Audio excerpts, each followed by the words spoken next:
A lot of ground for you guys to make up in that second half. Do you expect Coach to shake things up to try to jumpstart you here in the third?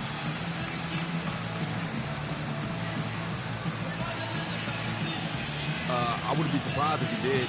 We came out and laid an egg that first half, straight up, right now, but we know we can play a lot better than that. Hang tough, young man. Kevin, this league is not easy on the young ones. Thank you, Doris, and we'll be right back after halftime for the start of quarter number 3.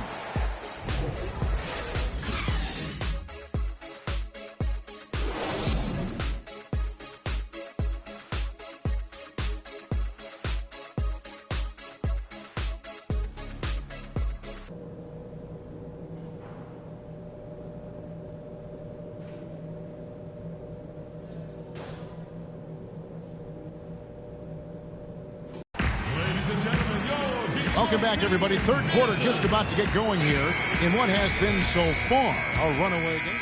So for the Pistons, Aaron Baines comes in for Andre Drummond. And it's Jody Meeks in for Marcus Morris. So on the floor for Utah. There's the pick. Caldwell Pope kicks to Meeks. Feeds it to Jackson.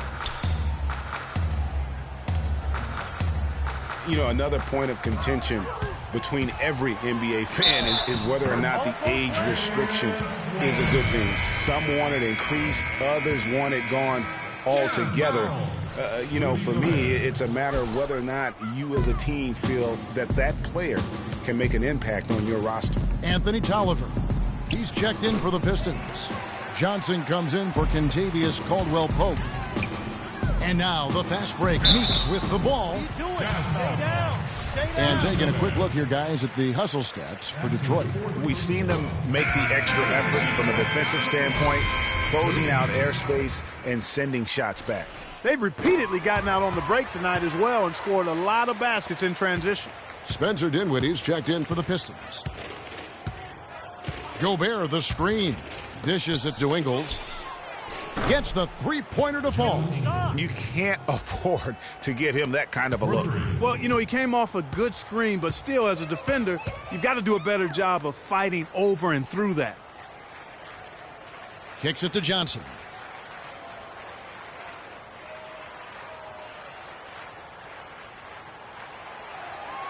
To the right side. Three-pointer. Dinwiddie with the bucket. It has been a three-point barrage for them since halftime. Not sure if it's been by design or simply by accident, but either way, it has been impressive. Here's Lyles. Gobert the pass to Washington. Nice ball movement by Utah.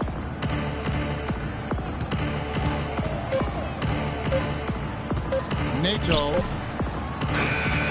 And he can't answer back. The three-pointer offline. Detroit's gone 2 for 2 from three-point land to start the fourth quarter. Tolliver dishes to Johnson.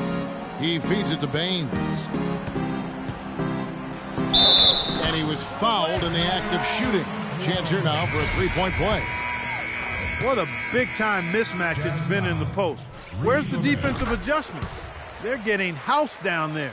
Yeah, something's got to change. A double team, maybe a substitution, but this is getting out of hand. The Pistons making a change here.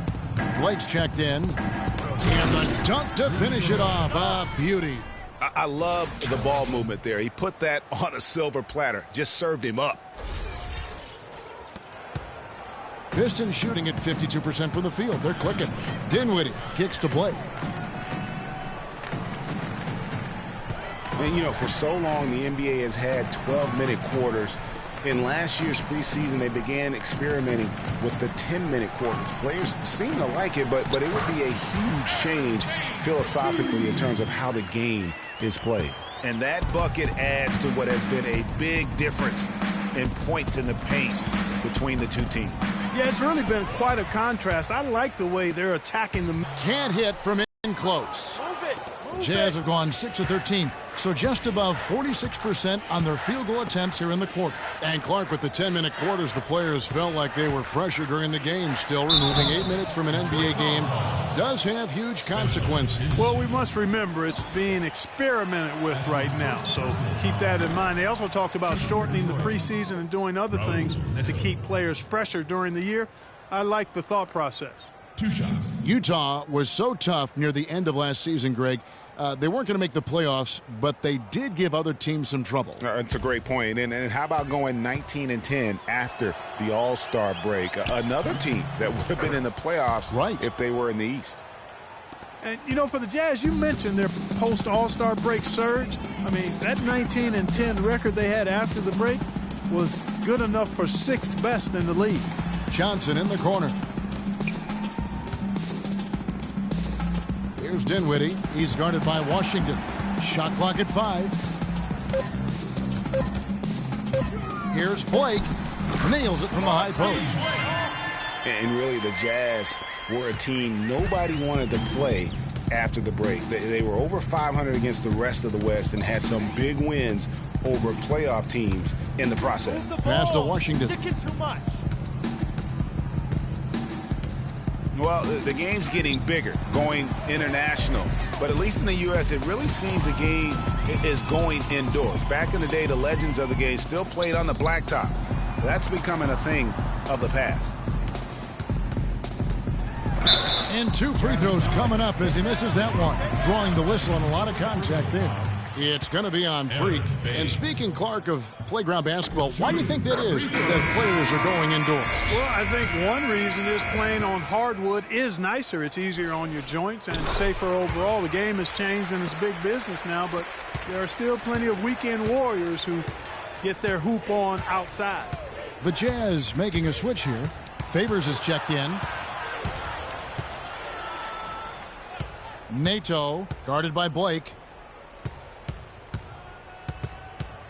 Now here's Freak. D right on him. Favors sets the pick for Freak. And that misses everything. Can't get anything to drop. I mean, the way he's going, it's probably not something he should try and shoot his way out of. Well, they say you should shoot your way out of it, but his teammates probably have other thoughts in mind. The last thing they want to see him doing is continuing to cast that jumper up. And Favors kicks to Ingles. Back to Favors. Pass to Freak.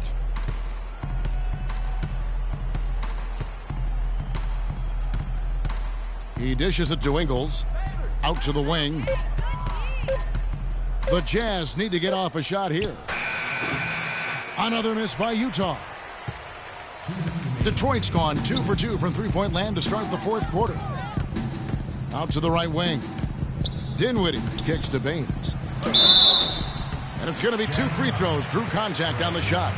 Well, you know, we're far enough away from the 2013 draft where we can start to get a feel for just how strong it was. I mean, initial feeling was it was a weak draft, but there have been some gems coming out of it of late.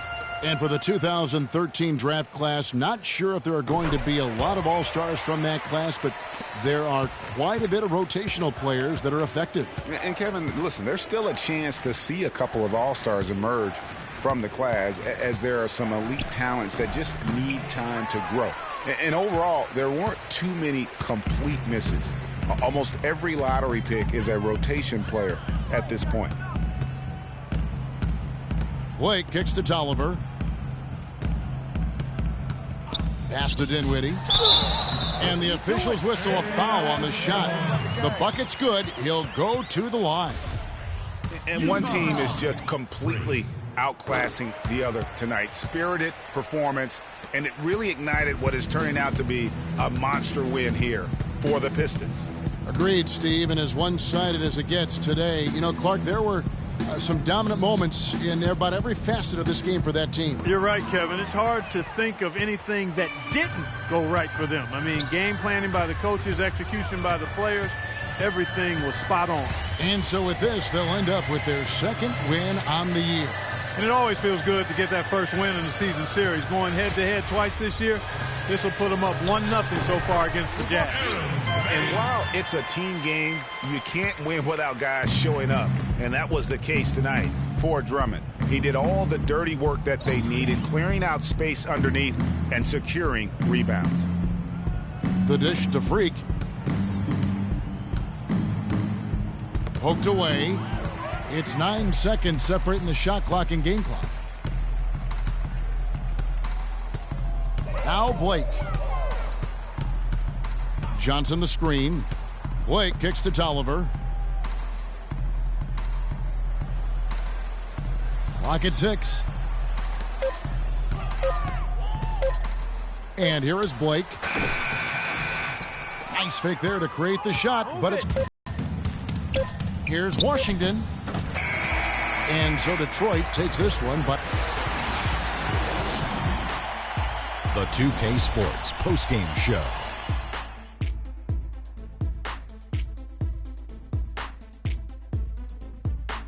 Hey y'all, Ernie Johnson here along with Kenny Smith and Shaquille.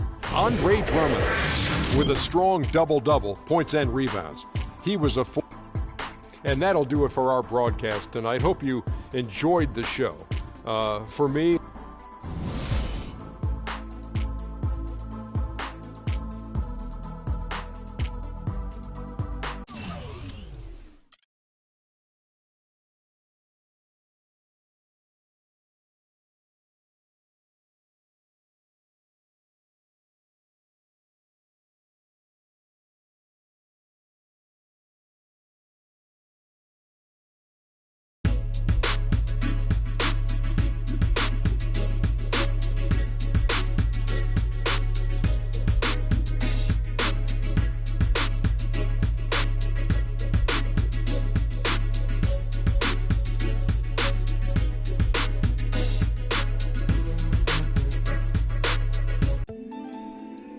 You're always going to have people who don't believe that you're really good at what you do.